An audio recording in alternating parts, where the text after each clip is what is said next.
Welcome, friends. High up in the cold mountains, where silence is broken only by the sound of howling winds and the crackle of firewood, lived a man known for his strength, but feared for his heart of stone. He had built his life on solitude, working, hunting, and surviving without needing anyone. Yet one harsh winter evening, a snow blanketed the earth. He opened his wooden cabin door, and his world quietly began to change. Standing in front of him was not the strong cook he had imagined, but a fragile young woman, a widow. Her clothes were worn, her hands red from the cold, and in one trembling hand she clutched an old suitcase, while in the other she held a letter that promised her a chance at survival. Her belly carried a child, her late husband's last memory, and her tired. I spoke of nights spent in grief and hunger. The mountain man's brows furrowed. This was not what he had paid for. Yet as the snowflakes fell upon her hair and her lips quivered in silence, something inside him stirred, an emotion he thought had long been buried. She had not only come to cook for him, she had come carrying hope, courage, and an unspoken plea for kindness. Friends, sometimes the people we expect the least from become the ones who teach us the true meaning of grace. If this scene touched your heart, don't forget to like, comment, share, and subscribe only on Soul of Kindness. The mountain man stepped aside, his rough voice breaking the silence. Come in, before the storm swallows you. The young widow hesitated. Her eyes wandered from the warm glow of the fire, flickering inside the cabin, to the endless snow stretching behind her. She felt trapped between two worlds, one of bitter cold and loneliness outside, and one of uncertainty inside, with a stranger she barely knew. With a deep breath, she took her first step into the cabin. As the heavy wooden door closed behind her, the sound of the wind was replaced by the crackling fire. The warmth touched her frozen skin, and for the first time in weeks, she felt something close to safety. She set her suitcase on the floor, her hand instinctively resting on her swollen belly, as if protecting the life within her. The mountain man watched silently. He had invited her in for food and work, but now, as he looked at her fragile figure standing in the dim firelight, he realized she carried more than just hunger. She carried stories of love lost, dreams shattered, and a strength that only suffering could create. She tried to speak, her voice breaking. I don't want pity. I only want to earn what you promised. I can cook. I can clean. Just let me stay. Her words pierced him deeper than any winter storm ever had. For the first time in years, the man felt something melt inside, the frozen heart of a recluse beginning to thaw. He nodded slowly, his voice softer than he intended. You will stay. And not just because of a promise, but because no soul should face the world alone. Friends, sometimes a simple act of opening a door can open the door to grace, love, and healing. If this touched your heart, don't forget to like, comment, share, and subscribe only on Soul of Kindness. The morning light crept into the wooden cabin, painting golden lines across the rough walls. The mountain man sat at the table, sharpening his knife, his face hard as stone. He had lived years like this, silent, cold, and unbothered. But today, the sound of gentle footsteps echoed behind him. The young widow moved slowly, her swollen belly making every step heavy yet graceful. She placed a small iron pot on the fire. Her hands trembled slightly as she chopped the vegetables she had brought, but her eyes carried quiet determination. She was not cooking for survival alone. She was cooking to reclaim her dignity, to show she was not broken, not useless, not weak. The aroma of food began to fill the cabin. For the first time in many winters, the mountain man smelled more than firewood and smoke. He smelled life, warmth, and something strangely comforting. He looked at her, trying to hide his curiosity. You don't have to work so hard, he muttered, his voice rough but uncertain.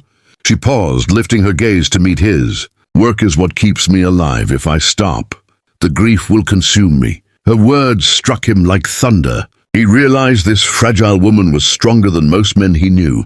She had lost everything, her husband, her home, her safety, and yet here she was, standing in his cabin, not asking for mercy but offering grace. When she finally placed the meal before him, she did not sit to eat. Instead, she gently touched her belly and whispered a silent prayer for her unborn child.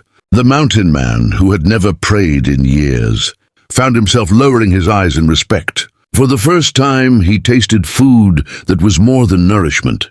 It was sacrifice, resilience and love served on a wooden plate. Friends, sometimes the greatest lessons are not spoken. They are served quietly with patience, pain, and grace. If this story touched your heart, don't forget to like, comment, share, and subscribe only on Soul of Kindness. Night fell heavy upon the mountains. The fire burned low, casting long shadows across the cabin walls. The mountain man sat quietly, staring into the flames, while the widow folded a worn blanket near the corner where she planned to sleep. The silence was thick, but her weary breaths told a story her lips could no longer hide. Suddenly, her hand pressed against her belly and a sharp cry escaped her lips. She staggered, nearly falling. The mountain man rushed to her side, his strong arms catching her before she could collapse. Her face was pale, tears brimming in her eyes, not just from the pain in her body, but from the weight of the life she carried alone. "I'm sorry," she whispered, her voice trembling. "I don't mean to be a burden. If my husband were alive, I wouldn't be here, depending on the kindness of a stranger." Her words cut into him deeper than any blade. For years, he had thought of kindness as weakness. He had believed solitude made him strong. But now, holding this fragile woman who had lost everything, he realized true strength was not in shutting the world out. It was in opening one's heart to another. He guided her gently to a chair, kneeling before her. His rough hands, scarred from years of labor, held hers with surprising tenderness. "Listen to me," he said, his voice breaking for the first time. "You are not a burden. You are a survivor. And as long as you are in this cabin, you and your child are safe. Not because you cook, not because of money, but because no soul deserves to carry this weight alone." Her tears fell freely then, but for the first time, they were not tears of despair. They were tears of release, of knowing she was no longer invisible, no longer abandoned in a cruel world. The fire cracked, the wind howled outside. But inside that small mountain cabin, two broken souls had begun to mend each other. Friends, grace has a way of finding us in the darkest nights. And sometimes the person we least expect becomes the one who saves us. If this moment touched your heart, don't forget to like, comment, share, and subscribe only on Soul of Kindness. Welcome, friends. The months passed slowly in the mountains. The widow, once fragile and uncertain, now moved through the cabin with quiet strength. She cooked, she prayed, she smiled softly even through her pain. And beside her, the man who once lived only for himself had changed. He no longer measured life in money or survival, but in moments of kindness. Then one stormy night it happened. Her labor began. The wind screamed against the cabin walls, and the snow fell so heavy that not even the strongest horse could have reached the village doctor. She clutched the man's hand, her cries echoing through the room, filling him with a fear he had never known. "Please, don't leave me," she whispered between her breaths. And he did not. For hours he stayed at her side, his strong hands trembling as he wiped her sweat, his voice whispering words of courage he never thought he could speak. The man who had once believed he needed no one, now prayed with all his heart for her life and her child's. At last the cabin filled with a different sound, the piercing, beautiful cry of new life. "A baby boy," the widow wept, cradling her son in her arms. Her tears fell not in sorrow this time, but in joy, in relief, in gratitude. She looked at the mountain man, her voice breaking. "You gave me more than a roof. You gave me hope again. You gave my child a future." He swallowed hard, unable to speak, but his eyes, once cold as stone, now glistened with warmth. He gently placed his rough hand on the baby's tiny chest, feeling the fragile heartbeat. For the first time in years, he felt alive. Friends, the mountain man had paid for a cook, but what he received was a teacher, a woman who, through her courage and grace, taught him the meaning of love, compassion, and humanity. And in saving her, he had saved himself. So remember, the greatest treasures in life are not bought with gold. They are found in the grace of a kind heart. If this story touched your soul, Don't forget to like, comment, share, and subscribe only on Soul of Kindness.